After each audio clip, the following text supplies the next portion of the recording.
अस्सलामु अलैकुम वरहमतुल्लाहि वबरकातुह। हामिदा व मुसल्लियन अम्मा बअद। फ़क़द क़ाल अल्लाहु तआला अऊज़ु बिल्लाहि मिनश शैतानिर रजीम बिस्मिल्लाहिर रहमानिर रहीम। या अय्युहल्लज़ीना आमनू ला तअकुलू अम्वालकुम बैनकुम बिल-बातिल। सूरह निसा आयत नंबर 29।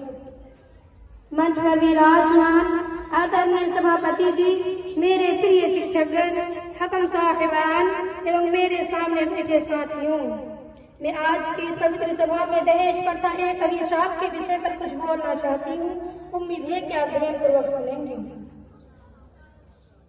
अल्लाह ताला का कथन है, या अय्युहल्लज़ीना आमनू ला तअकुलू अम्वालकुम बैनकुम बिल-बातिल। और हमारे अंतिम संदेशा मोहम्मद सल्लल्लाहु अलैहि वसल्लम का कथन है, इन्ना अदमन निकाह बरकतन लैसहु मऊनतन। मेरे प्रिय बहनों, समाज में रीति रिवाज धीरे धीरे प्रथा बन जाती है।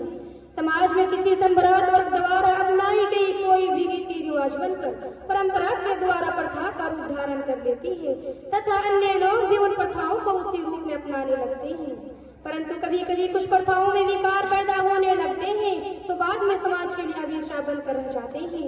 उन्हीं प्रथाओं में से एक दहेज प्रथा भी है जो आज पूरे समाज के लिए अभिशाप बन गई है। दहेज की वास्तविक परिभाषा यह है कि माता पिता अपनी संपत्ति में से कन्या को कुछ धन, वस्त्र, आभूषण आदि के रूप में दे दे।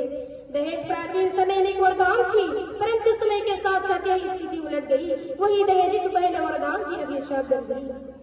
आज दहेज चाहे माता पिता के समर्थ में हो या ना हो, लेकिन वह कुछ की मांग पर उन्हें जुटाना ही पड़ता है। जो समर्थ होते हैं वह तो अधिक से अधिक दहेज देकर अपने सिर का बोझ हल्का कर लेते हैं, लेकिन जो माता पिता समर्थ नहीं होते वो अपनी बेटी के विवाह के लिए अनेक प्रयत्न करते हैं, जिसके परिणाम 100 रुपया तो और इनके बोझ करे दब जाते हैं या फिर उनके लड़कियों का विवाह नहीं हो पाता। कई बार माता पिता की असमर्थता पर कन्या आत्महत्या करने लगती है। इसी दहेज प्रथा के कारण विवाह जैसी पवित्र संस्कार कलुषित बन गया। बेटियां माता पिता पर बोझा बन गई, इनका जन्म दुर्भाग्यशाली माना जाने लगा। दूसरी ओर कृष्णा कभी पूरी नहीं होती। लालच कभी न समाप्त होने वाली बीमारी है, इसलिए कम दहेज लाने वाली लड़कियों को कई प्रकार के शारीरिक और मानसिक कष्ट उठाने पड़ते हैं। कई घरों में बहुओं को चला दिया जाता है, उनको तरह तरह के ताने दिए जाते हैं, जिससे उनका जीना दुर्भर हो जाता है। यह सृष्टि जिसके कारण स्थिर है उसे हम स्त्री के नाम से जानते हैं। यह वो स्त्री है जो अगर चाहे तो घर को स्वर्ग बना देती है और अगर चाहे तो नरक से बदतर बना देती है। उस औरत को तरह तरह से सताया जा रहा है। यह प्रश्न सभी के मस्तिष्क में उठता है कि क्या उसको सताने वाला उसका पति है, क्या उसका ससुर है या कोई और उसको सताने वाली। तो वही औरत है जो दया और नफरत का प्रतीक मानी जाती है। वही औरत अपने पुत्र के विवाह में फूलर बन जाती है और मनुष्यता के चोला में जिंदगी का प्रदर्शन करती है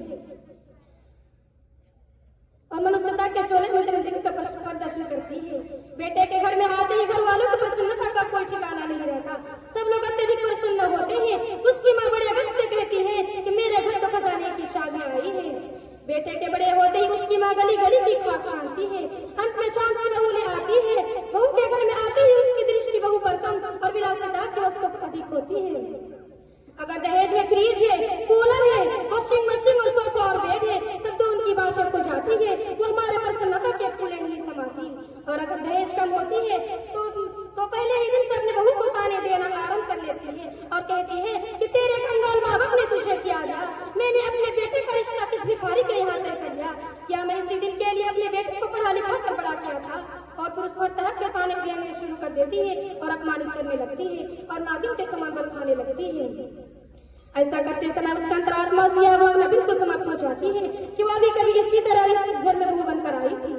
मेरे प्रिय बहनों, वर्तमान समाज में देखा जाता है कि विवाह के पश्चात जब घर वाले अपने मित्रों से मिलते हैं तो उनका प्रथम प्रश्न यही होता है कि दहेज में क्या क्या मिला, लड़की खूबसूरत है या नहीं, मॉडर्न युग की या पुराने विचारों की आदि। अगर दहेज में कार है, मोटरसाइकिल है तो बड़े बन से कहता है कि मुझे दहेज में ये मिला। और अगर दहेज में कमी है तो वह लज्जित होकर अपनी दृष्टि नीचे कर लेता है और कहता है कि मेरा तो भाग्य ही फूटा था, कैसे घर जाकर रिश्ता कर लिया। अरे दहेज के भिखारियों, क्या तुम इतना कंगाल हो गए कि अपनी आवश्यकता के लिए दूसरों के समक्ष हाथ फैलाना पड़ रहा है। क्या तुम इतना निर्बल हो गए कि तुम स्वयं परिश्रम से कमाकर अपनी आवश्यकता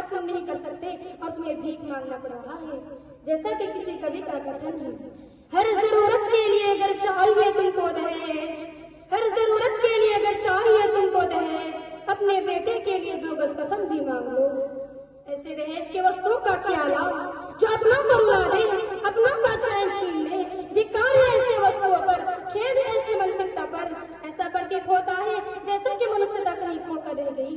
आज एक मुसलमान कैसा हो गया कि अपने मुसलमान भाई की पीड़ा को नहीं समझ रहा है और बड़ी बेशर्मी और ढिठाई से वधू पक्ष से एक तुच्छ और समाज में कलंक की दहेज की मांग कर रहा है।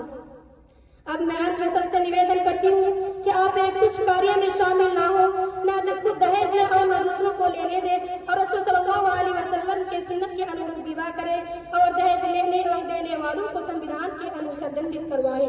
शुक्रिया। अस्सलामु अलैकुम व रहमतुल्लाहि व बरकातुहू।